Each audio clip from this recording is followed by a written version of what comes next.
This White Sox game is brought to you by Tabby. Any rebroadcast, retransmissions, or other accounts of this game without the express written consent of Tabby is strictly prohibited, and Gracie is backing that up. But Tabby wants to welcome you to the White Sox opener against the Red Sox. Be ready in just a second for the opening day festivities. White Sox! White Sox! Go, go, White Sox! Let's go, go, go, White Sox! We're with you all the way. You're always in there fighting and you do your best. We're glad to have you out here in the Middle West. We're gonna root, root, root, root, White Sox, and cheer you on to victory. When we're in the stands, we'll make those Raptors ring. All through the season you will hear us sing. Let's go, go, go, White Sox. Chicago's proud of you.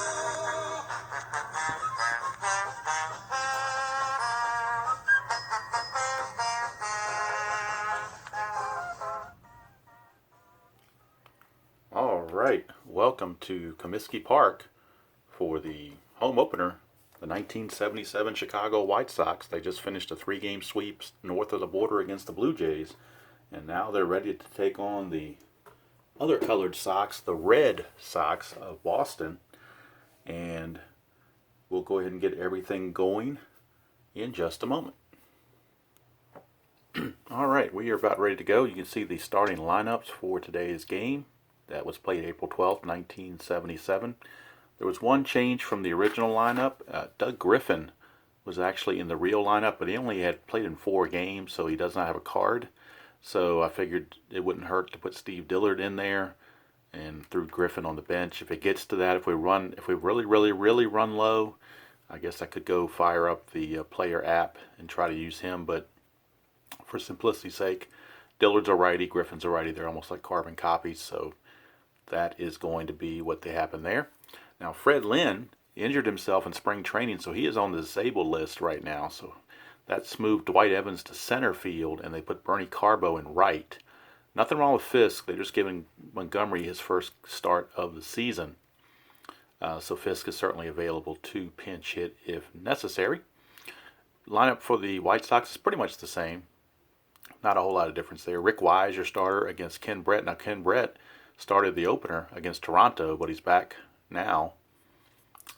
He only pitched 3 innings in that first game, so he was able to come back this inning, or in this game, to get going. And as has been tradition in the last couple of games, I have opened a pack of miscellaneous commons from 1978 Topps. So again, this is another pack out of that same order I had on eBay. I think all of these cost me a combined with shipping. It was less than $9. So I've got 3 more packs after this. So it's a pretty good supply. Like I said, they're all common. So this is more for nostalgia and whatnot, not for card collecting purposes. So let's see what we get this time. Maybe we'll get some Red Sox or some White Sox. Let's see who we happen to get as we unfurl this. And let's see who we've got. All right, we're going to start things off with Rob Andrews of the Giants, Skip Jutes of the Mariners, Tom Underwood, and Underwood actually split time with the Phillies and Cardinals, so this is one of these little airbrush type looking deals. Paul Hartzell of the Angels, Rob Piccolo of the Oakland A's, Jerry Terrell of the Red Sox. There's Bernie Carbo. He will be in right field today, replacing Evans, who's replacing Fred Lynn on the DL. Dick Williams, the manager card. There's Brian Downing. He's on the bench today. He caught last game, so he's on the bench. Essian's getting the starting assignment today. Tommy Boggs of Texas, but I think, yeah, there he is. Yep, Rangers. Okay, I thought he was somebody else at first. Gary Beer for the Brewers. Tim Corcoran of Detroit. Rob Sparing of the Astros. Frank Duffy of Cleveland. Brent Strom of San Diego. Willie Crawford of Oakland. Ron Bloomberg, but he wasn't with the White Sox. He was with the Yankees. He was out the whole 77 season, but he went to the Sox in 78. Felix Mian, I always liked that card with the Dave Parker sliding in. Thought that was one of the best action shots of the 78 Topps card set. Felix Mian. Pat Rocket at short for Atlanta. Joe Sambito for the Astros.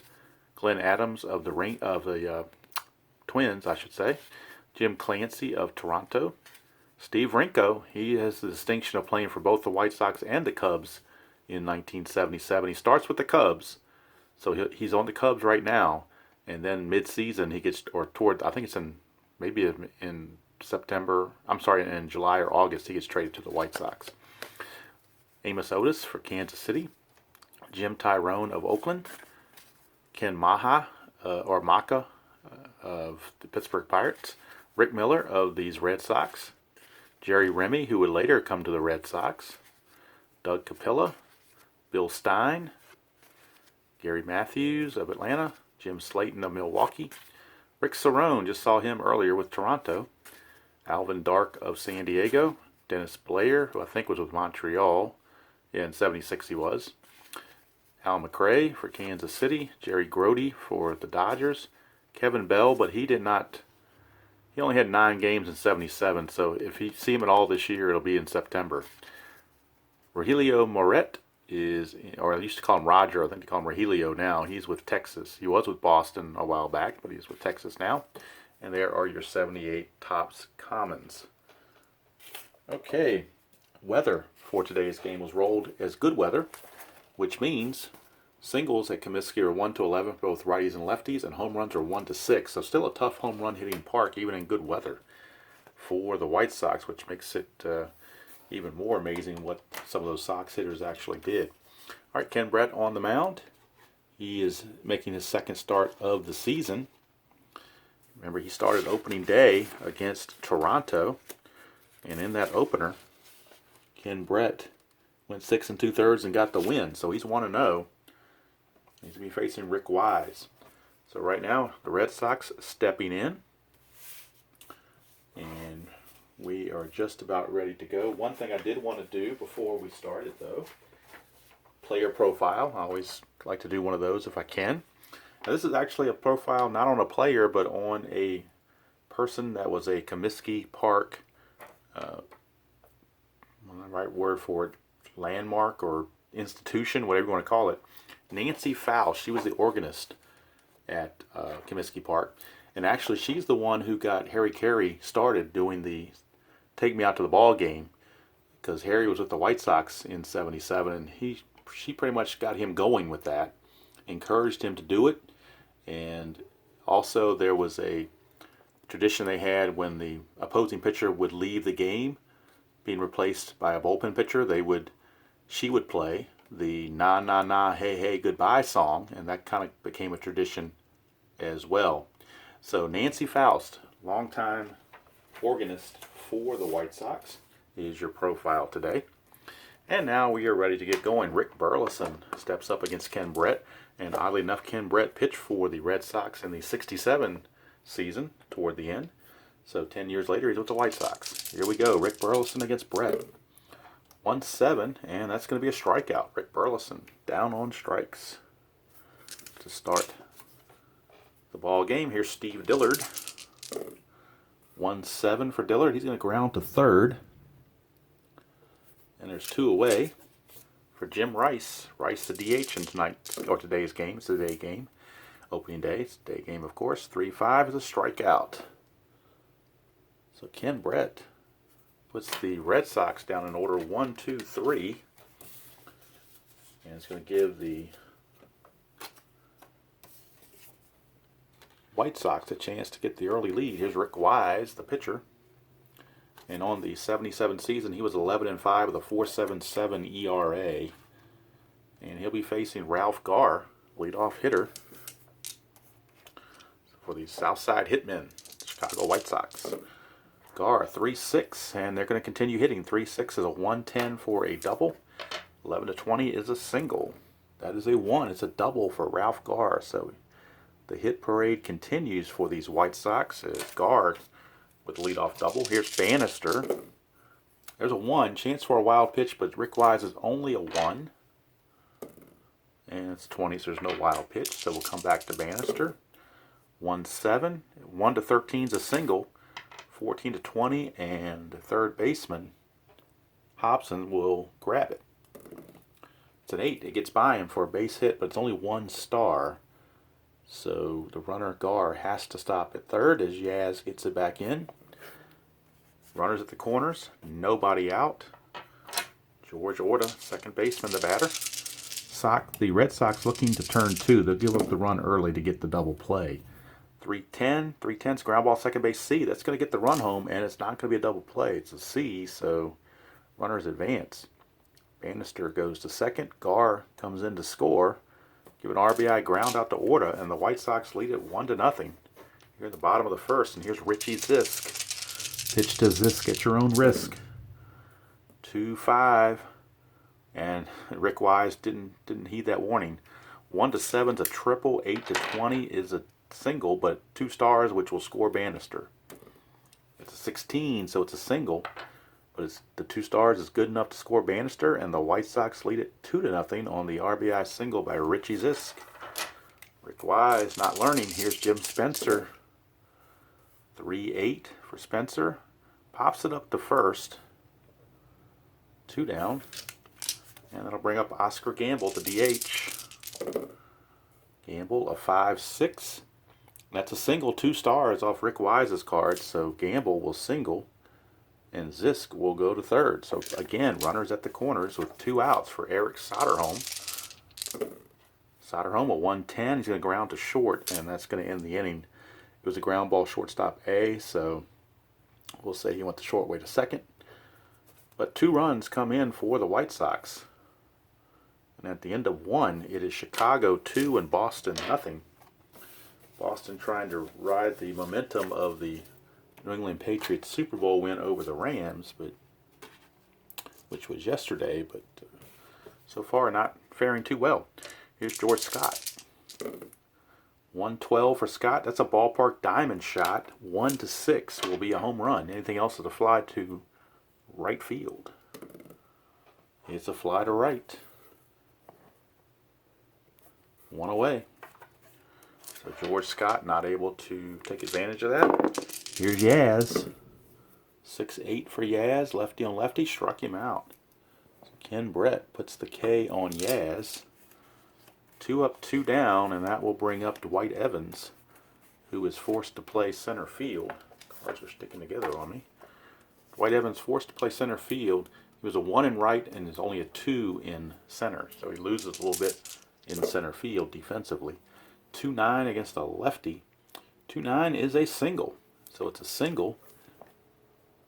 First hit of the game for the Red Sox belongs to Dwight Evans, and that'll bring up Butch Hobson, third baseman who took over for Rico Petrocelli, longtime Red Sox. Third baseman and shortstop. 5-6 against a right-hander. 5-6 is a fly to center, and that's going to end the top of the second. So nothing doing for the Red Sox. They do get a hit, but that was it. We go to the bottom of the second. Still 2-0 Chicago. Can't say Sox because they're both Sox, so I got to be careful that I differentiate. Here's Chet Lemon. Lemon 5-6 against Wise is a solid single, and the hits just keep coming. Here's Jim Essien, the catcher, number 9 hitter. It's a 1-8 for Essien. He's going to fly to right. And there's finally 1 away. But we're back to the top of the order, and Gar and Bannister. 4-8 for Wise against a lefty, and he struck him out. I was looking at 5-8 at first. 4-8 is a strikeout. So Gar out number 2 for Alan Bannister, shortstop. Bannister a 4-7. That struck him out. So Wise, now both of those had dots on them, so Wise has to be careful if he gets into his fatigue range later. Those strikeouts would become hits. But in the second inning, they're good to go. And we go to the third. Still 2-0 Chicago. And that'll bring up Bob Montgomery, catcher, subbing for Fisk, who's getting a rest today. 5-5 is a ground ball shortstop X. That's Bannister, and he had issues. He had shoulder issues. Really an outfielder playing shortstop because they had nobody else. And so he is a 4E48. 4 and a 6. That's going to be a base hit. Make sure there's no error. 4 and a 6 is a single, and there's a 7 there, and he is at E48. E48, there is no 7, fortunately for him, so it's just a single for Montgomery to lead off the third. And that'll bring up the number 9 hitter, Bernie Carbo. Down in the order because he's facing a lefty, I'm sure. Or else he'd be up higher in the batting order. 2-2. Ground ball second base A, that's a double play. 4-6-3. So Carbo. That's why they had him batting ninth. Kind of stunts the rally there. Burleson 3-8 against the lefty. 3-8. That's a home run chance. 1-5. 6-20 is a double. So that double play really hurt him there. That's an 8, so it's a double. It's a 2-out double for Burleson. But without that double play, that would have most likely been a run. Here's Steve Dillard. 5-8. 5-8 is a line out to short, and that's going to end the inning. So Ken Brett pitches around that mess. The double play certainly helped him. And we go to the bottom of the third. Still 2-0 Chicago. That'll bring up George Orta. 1-9 for Orta. A 1-15 is a double.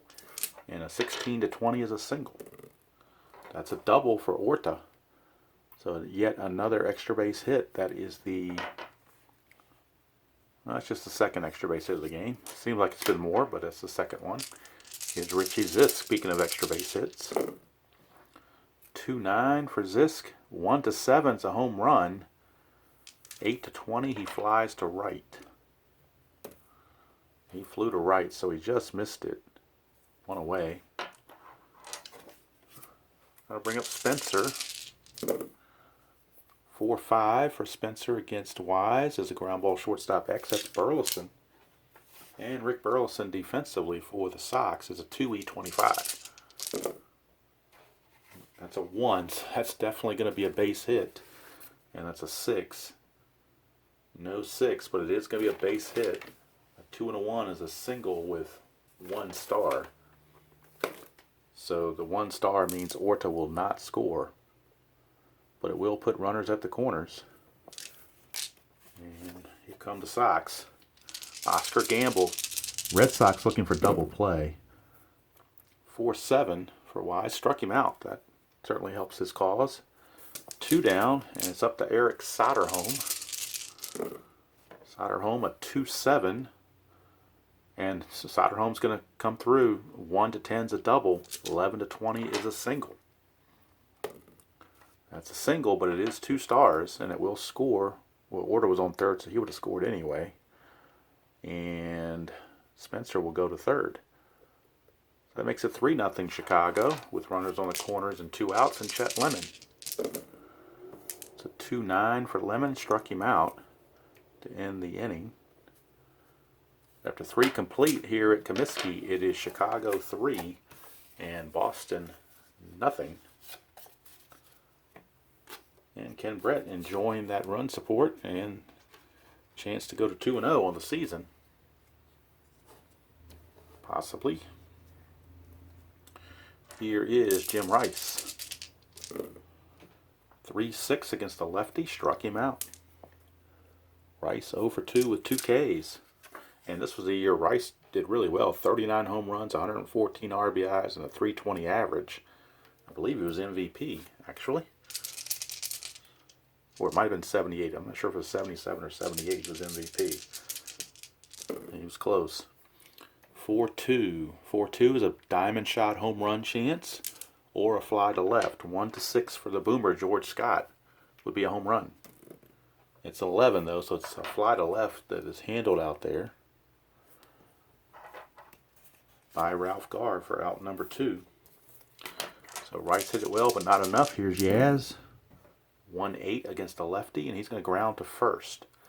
Handled by Spencer. He'll step on the bag, and the inning is over. So Ken Brett is taming the Boston Bats in this game. Still a 3-0 White Sox lead. We start the bottom of the 4th. Rick Wise back on the mound. We'll be facing Jim Essien, the catcher. number 9 hitter. 3-7, he will draw a leadoff walk. So not what you want to do. You don't want to walk the leadoff guy, number 9 hitter, when the big guys are coming up. Here's Gar. 110, ground ball first base B. It's a fielder's choice. So Scott throws to Burleson covering second for out number 1. Gar reaches on the fielder's choice. He's now at first base, and here's Bannister.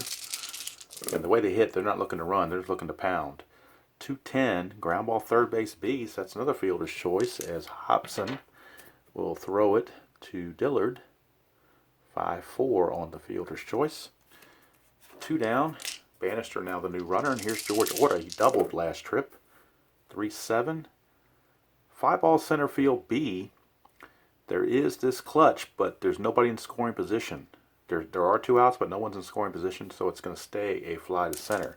Had that runner been on second, that would have been a base hit with the clutch factor, but it wasn't a clutch situation, so the original result stands.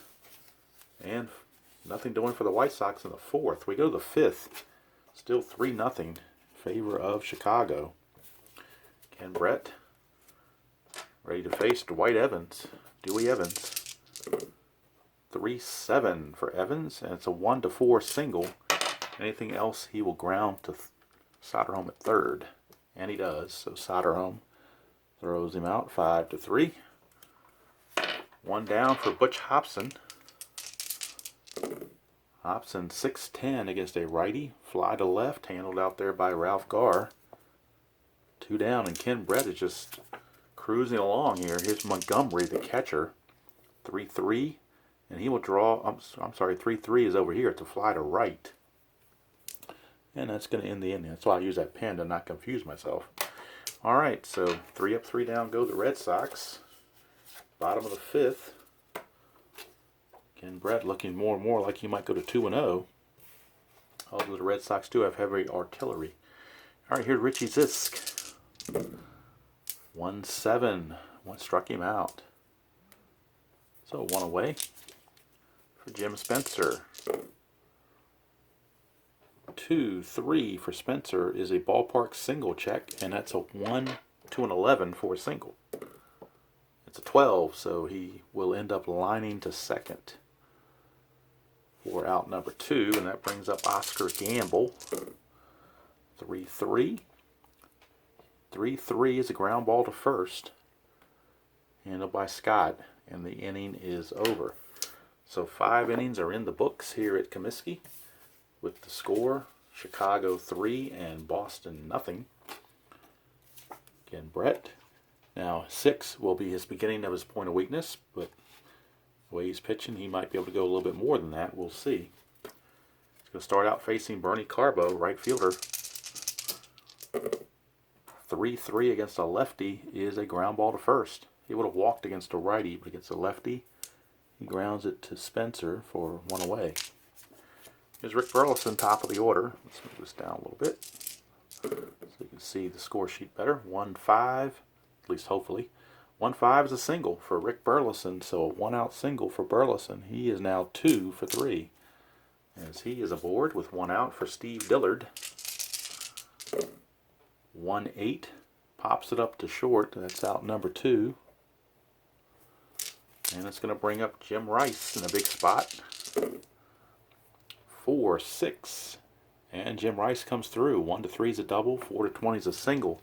It is 2 stars either way, so the run cannot score. It will be a single, and that'll put runners on the corners with 2 outs for the boomer, George Scott.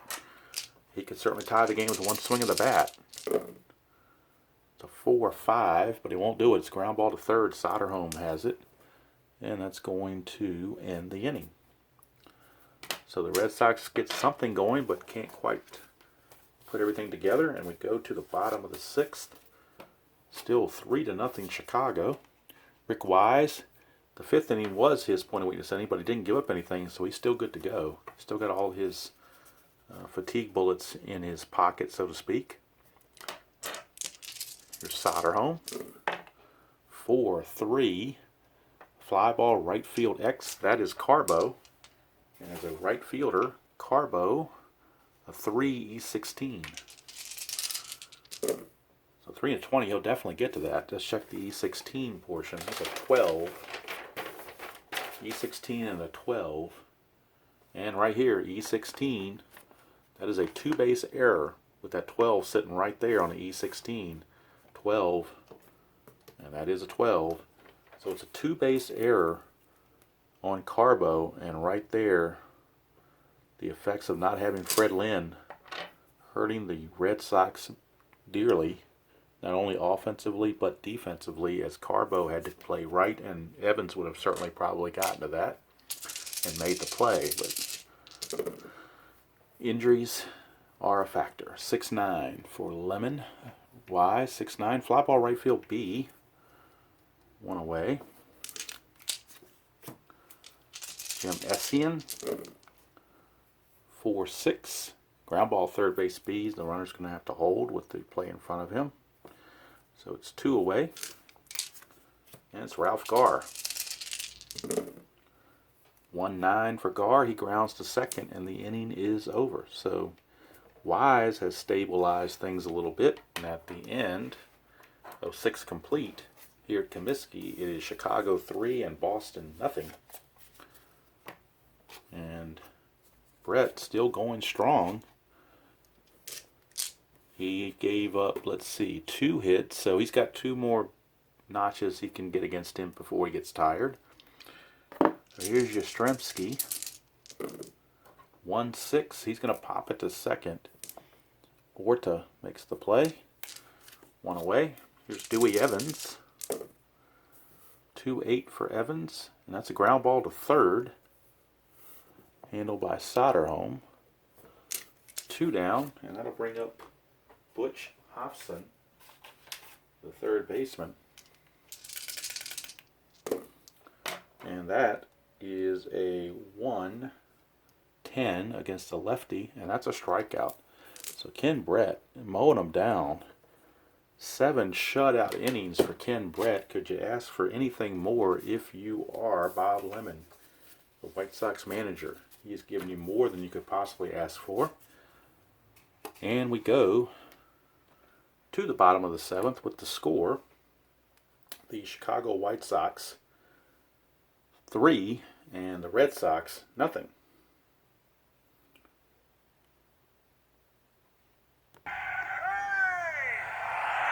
Everybody! All right, Nancy, let me hear you.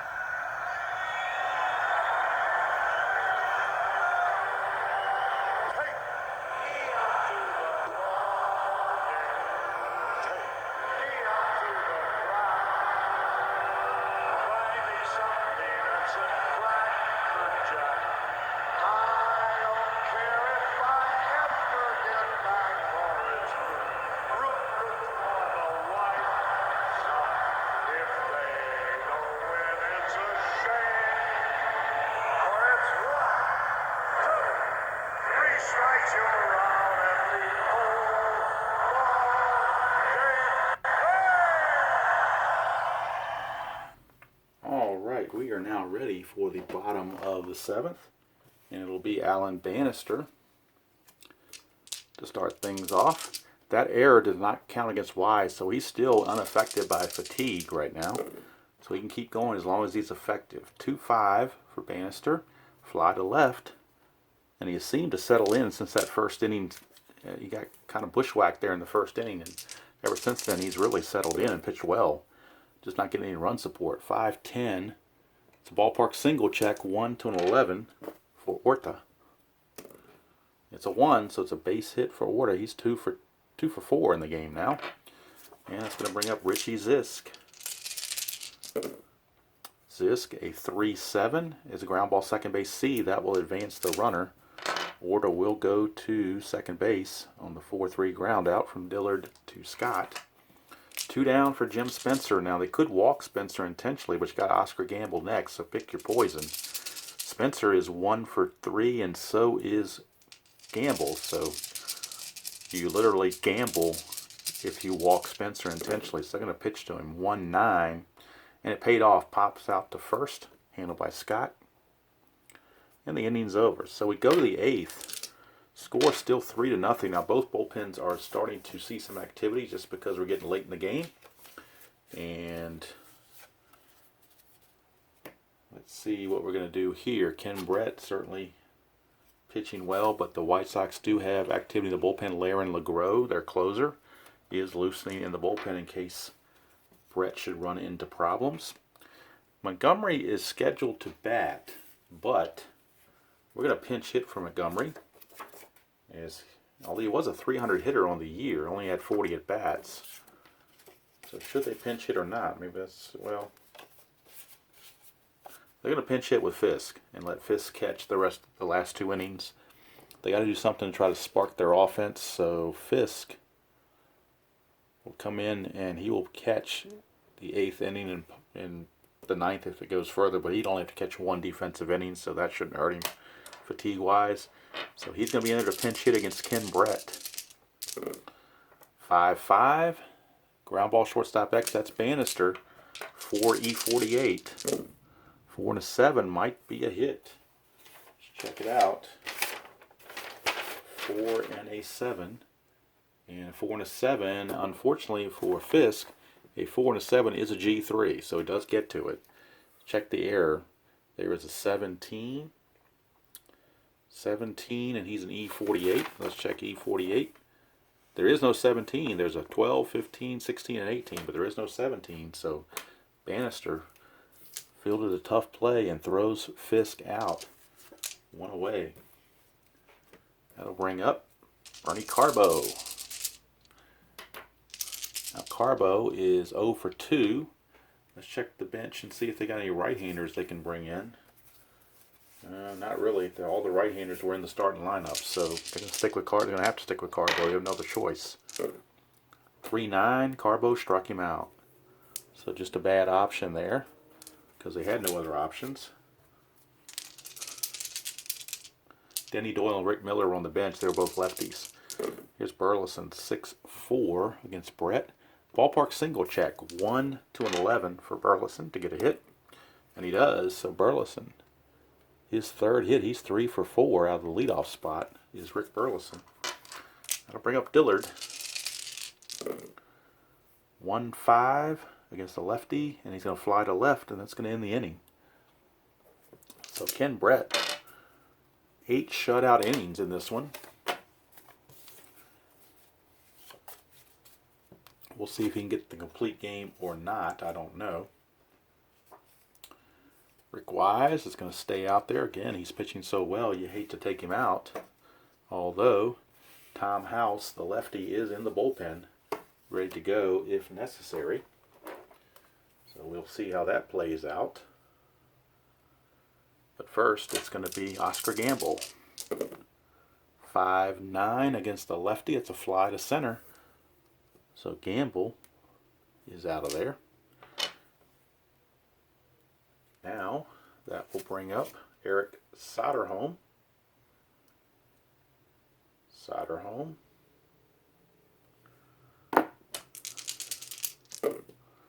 3-8 for Soderholm. He grounds back to Wise.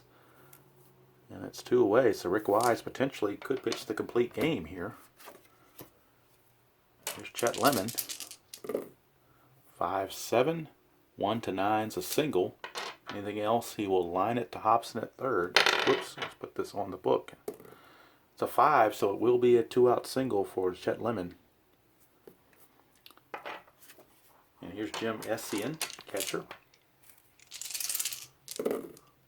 6-10, and that's a catcher X.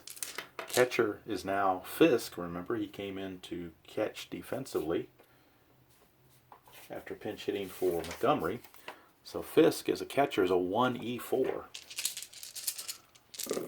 1E4, and that is a 15, so that's a good play. 1 and a 15 is actually a foul out. And this is a 10, so I don't think there's any errors on the 10s under an E4, and there is not. So it's a foul out to Fisk to end the inning. So Rick Wise most likely will get a complete game here unless the Red Sox score 3 or more in the 9th to force a bottom of the 9th. And they're going to go ahead now with Jim Rice coming up. It's Rice, Scott, and Yastrzemski. And Bob Lemon has gotten enough out of Ken Brett, so they will turn it over to their closer, Laren LeGros. And Laren LeGros on the 77 season did have 25 saves. So Laren LeGros, and he was actually pitched several innings to get a lot of those saves, but in this one he only has to go one. So LeGros is in. Try to save it. And he's going to face Jim Rice to start things off. 6-5. Ground ball to short. That's handled by shortstop Bannister, and there's one away. Here's the boomer, George Scott. 6-3. Fly ball left field X. That's Gar. Could be problematic. He's a 4. E4. 4E4. 4 and a 5. That might fall. In fact, it probably will. Check it out. 4E5. Or 4-5, I should say. 4-5 is an SI2. So it's nobody on base, so it's simply a single. There's an 11. E4, there is no 11, but there is a base hit for George Scott as Gar unable to get to it. So that brings up the Yaz. 3-6 for Yaz. We'll draw a walk, and that's going to bring the tying run to the plate in Dwight Evans. So the Red Sox trying to come back against LeGros. Bring in Dewey Evans. Bring him to the plate. 6-4. Fly ball center field X. That's Chet Lemon. He's a little bit better defensively than Gar was. Lemon is a 3E13. A little bit better range. 3-16, he'll get to that for sure. Now let's check the error portion. He is an E13, and that is a 16. E13, and there is no 16. Oh, yes, there is. I'm sorry. It's a one base error. Two base errors over here. It's a one base error on Lemon, and that's going to load the bases. How about that, an E8? Lemon with a mistake, and the bases are loaded with one out for Butch Hobson. And we'll put the error over here for Lemon. So now the White Sox fans getting antsy. Here is Hobson, and he's got some pop. 1-6, he also strikes out. So that's a strikeout, a big one for LeGros. But now you've got Fisk. Remember, he came in to pinch hit for the catcher Montgomery. So Fisk is back up in a big spot. Chance to actually put his team ahead with a home run. It is a 3-2, but he's going to ground to first, and there's your ball game. So LeGros pitched around all the mess, and the Chicago White Sox defeat the Boston Red Sox by the final score of 3-0. Right back with the totals, and getting ready for Game 2 of the series later on, right after this. Okay, let's wrap up the totals here in the ball game. White Sox win it, improved to 4-0. The Red Sox dropped to 2-1. The totals: White Sox 3 runs, 10 hits, 1 error, and 9 left on base. The Red Sox, no runs, 7 hits, 1 error, left 8 on base, 3 of those in the 9th inning, unfortunately for them. Winning pitcher was Ken Brett. He went 8 innings, gave up 6 hits, no runs. Didn't walk anybody, struck out 6. Very stellar performance. Laren LeGros pitched the final inning, gave up 1 hit and a walk. Had a little struggle over that last inning, but an error was involved in there as well, so that provided the 3 base runners, but he did get the save. Rick Wise, complete game, 8 innings pitched, gave up 10 hits and 3 runs, all earned, walked 1, struck out 5. So even though he gave up 10 hits, he only walked 1, so that kept the base runners down. And particularly from about the 3rd inning on, he was really, nailing it down. He just got caught up in that 1st inning and a little bit in the 3rd, but other than that, he was right on the money. Just got no run support. So White Sox proved a 4-0. And if I look at their schedule, I believe they have an off day on the 12th, if I'm not mistaken. Let's take a look here. Or is that I'm sorry, I might be thinking of the Cubs. I think they had the off day, my bad. So actually, as we move on to the 13th. Both teams will be playing on the 13th. Boston will have another day game here at Comiskey to finish out the 2-game series. And the Cubs will have a night game at Philadelphia to finish out their series. They'll both have off days on the 14th. And on the 15th, they'll play the teams they played on opening day, but just reverse the home fields. So Chicago will host Toronto, and the Cubs will go to New York. And when they go to New York, where our first player profile for that will be the Mets, Lenny Randle. Talk about his problems he had in Texas to start the season. Interesting things there. So, we started out the beginning of the game profiling Nancy Faust, the organist from the White Sox. And I saw there was a person here on YouTube that did a tribute to Nancy. So we're going to go ahead and listen to what he has to say. Actually, I'm going to go ahead and just play the ending part that has the musical.